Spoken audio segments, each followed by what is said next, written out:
Hello दोस्तों, स्वागत है आपका हमारे चैनल ग्लोबल टॉकीज के अंदर। और आज हम बात करने वाले हैं ईरान और इसराइल की लड़ाई के बारे में। ये आज की कन्फ्लिक्शन नहीं है, ये आजकल की लड़ाई नहीं है। इसकी शुरुआत होती है 1979 से, जब ईरान में रिवॉल्यूशन आई थी और ईरान के सुप्रीम लीडर बने थे, जो आज की डेट में भी उनके सुप्रीम लीडर हैं, खामनेई।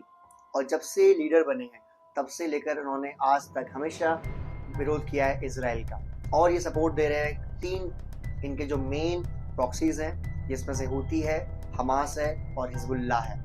ये दोनों को सपोर्ट कर रहे हैं, पैलेस्टाइन को सपोर्ट कर रहे हैं, और ये जानबूझ के कर रहे हैं ताकि इसराइल को, यहूदियों को, जो पैलेस्टाइन है उसको कब्जा करने से रोक सकें और अपने धर्म को बढ़ावा दे सकेंगे। इसराइल भी इनके पीछे है, क्योंकि उसको डेली अगर किसी इंसान को झेलना पड़ेगा कि आप उस पर हमला करवा रहे हैं, कभी हूती से, कभी हिजबुल्लाह से, कभी हमास से, तो वो बदला लेने की कार्रवाई तो करेगा ही करेगा। ये तो पॉसिबल नहीं है कि आप ही हमला कर सकें, अगला बंदा बदला ही ना ले, ये तो पॉसिबल नहीं कर। तो इसराइल की भी लड़ाई शुरुआत हो चुकी है। उसके बाद आपको पता ही है इसराइल का एक रूल है, आप हमारे एक मारोगे हम 100 मारेंगे, उससे पहले वी विल नॉट स्टॉप। जो लड़ाई की शुरुआत हुई है, जो रिसेंट टाइम में कन्फ्रंटेशन चल रहे हैं इनके, वो उसकी शुरुआत हुई 7 अक्टूबर 2023 को, जब हमास ने हमला किया इसराइल के अंदर। इसराइल में घुस के उन्होंने 100-150 लोगों को बंदी बना लिया, उसके अलावा उनको मारा और काफ़ी नरसंहार करने की कोशिश करी। यहाँ तक कि उनकी लड़कियों को जब वो लेके आए पैलेस्टाइन में, न्यूड करके, नंगा करके घुमाया। तो ये थोड़ी सी बर्बरी तरह की चीज़ें हुई। उसके बाद जो इसराइल कर रहा है, मैं इसका सपोर्ट भी नहीं करता, क्योंकि इसराइल भी अब औरतों बच्चों मान लग गया है पैलेस्टाइन में, क्योंकि उनका एम जो है, मिलिट्री एम जो है, वो ये है कि आप पैलेस्टाइन को कब्जे में करना है या इस लेवल तक ले जाना है हमास और हिजबुल्लाह को कि दोबारा कम से कम अगले 50 साल तक ये सर ना उठा पाए। इनको इस लेवल तक तोड़ देना है, क्योंकि उसने तोड़ ही दिया ऑलमोस्ट। एक और इनका कन्फ्रंटेशन पॉइंट है, लड़ाई की शुरू की पॉइंट है, वो ये है कि ईरान हर हाल में चाहता है अपने आप को न्यूक्लियर पावर बनाना, और इसराइल ने बोल रखा है कि जिस दिन ईरान न्यूक्लियर पावर बन जाएगा उस दिन मिडिल ईस्ट पर तबाही आ जाएगी, क्योंकि हम इसराइल को न्यूक्लियर पावर कभी लेने देंगे नहीं। और इसराइल के साथ कौन खड़ा है? अमेरिका। बिकॉज इसराइल और अमेरिका में एक डील है कि if any country attacks on Israel, it is direct attack on America, ऐसा माना जाएगा। और अमेरिका को फिर हर हाल में उनकी सेफ्टी के लिए आना पड़ेगा, वो लीगल तौर पर भी, सपोर्टिव तौर पर भी, और क्रिश्चियनिटी को बचाने के लिए, जो कि वहाँ पर अवेलेबल है, जो कि यरूशलेम है, जो उनका सबसे पवित्र स्थल में से एक है, तो उनको लड़ना ही पड़ेगा। तो इसकी कन्फ्रंटेशन बहुत बढ़ेगी, और ये अगर सही से इसराइल कंट्रोल नहीं किया गया, सही से डील नहीं किया गया इस मामले में, ईरान और इसराइल मामले में, तो ये वर्ल्ड वॉर भी बन सकता है दोस्तों। क्यों बन सकता है? ईरान के पीछे कौन खड़ा है? रशिया, चाइना, नॉर्थ कोरिया, और भी छोटे मोटे देश हैं, वो सब साथ में खड़े हैं। इसराइल के पीछे कौन खड़ा है?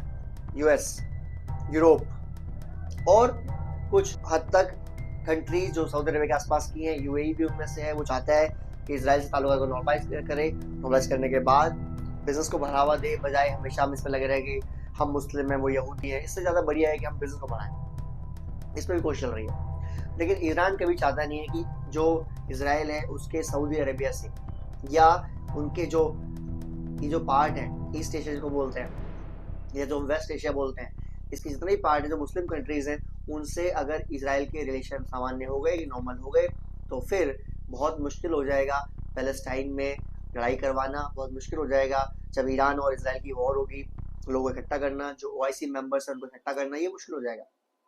तो ईरान ये नहीं चाहता। और अभी आपको पता होगा कि अभी पिछले टाइम में जब से इसराइल ने हमला शुरू किया है हिजबुल्लाह पर, हमास पर, हूती पर, तब से 2 बार ईरान ने अटैक किया मिसाइल से। जब फर्स्ट टाइम अटैक किया था तो इसराइल ने कोई जवाबी कार्रवाई नहीं की, जब सेकेंड टाइम उन्होंने अटैक किया तो फिर इसराइल ने उनके ऊपर हमला किया वापस 100 फाइटर प्लेन से एक साथ, और ये बताया उनको कि आपकी तो केवल मिसाइल हमारे पास आ सकती हैं, हम खुद आपके पास आ सकते हैं। ये एक तरीके से क्या बोलते हैं उसको, मैसेजिंग होती है कि अगर हमारे फाइटर प्लेन आपके एरिया में घुस सकते हैं, आपके शहर में जा सकते हैं, और 100 फाइटर प्लेन, 1-2 नहीं, पहले 30 गए, फिर 30 गए, फिर 40 गए, यानी हम अगर चाहें तो 1 घंटे में आपके पास पहुंच सकते हैं और आपको वहीं आके मार सकते हैं। ये दिखाने की कोशिश की है। इसराइल भले ही छोटी कंट्री है, लेकिन आपको पता होना चाहिए इसराइल ने एक साथ 7 मुस्लिम कंट्री को हराया, और तब तो वो इतना पावरफुल नहीं था जितना वो आज की डेट में।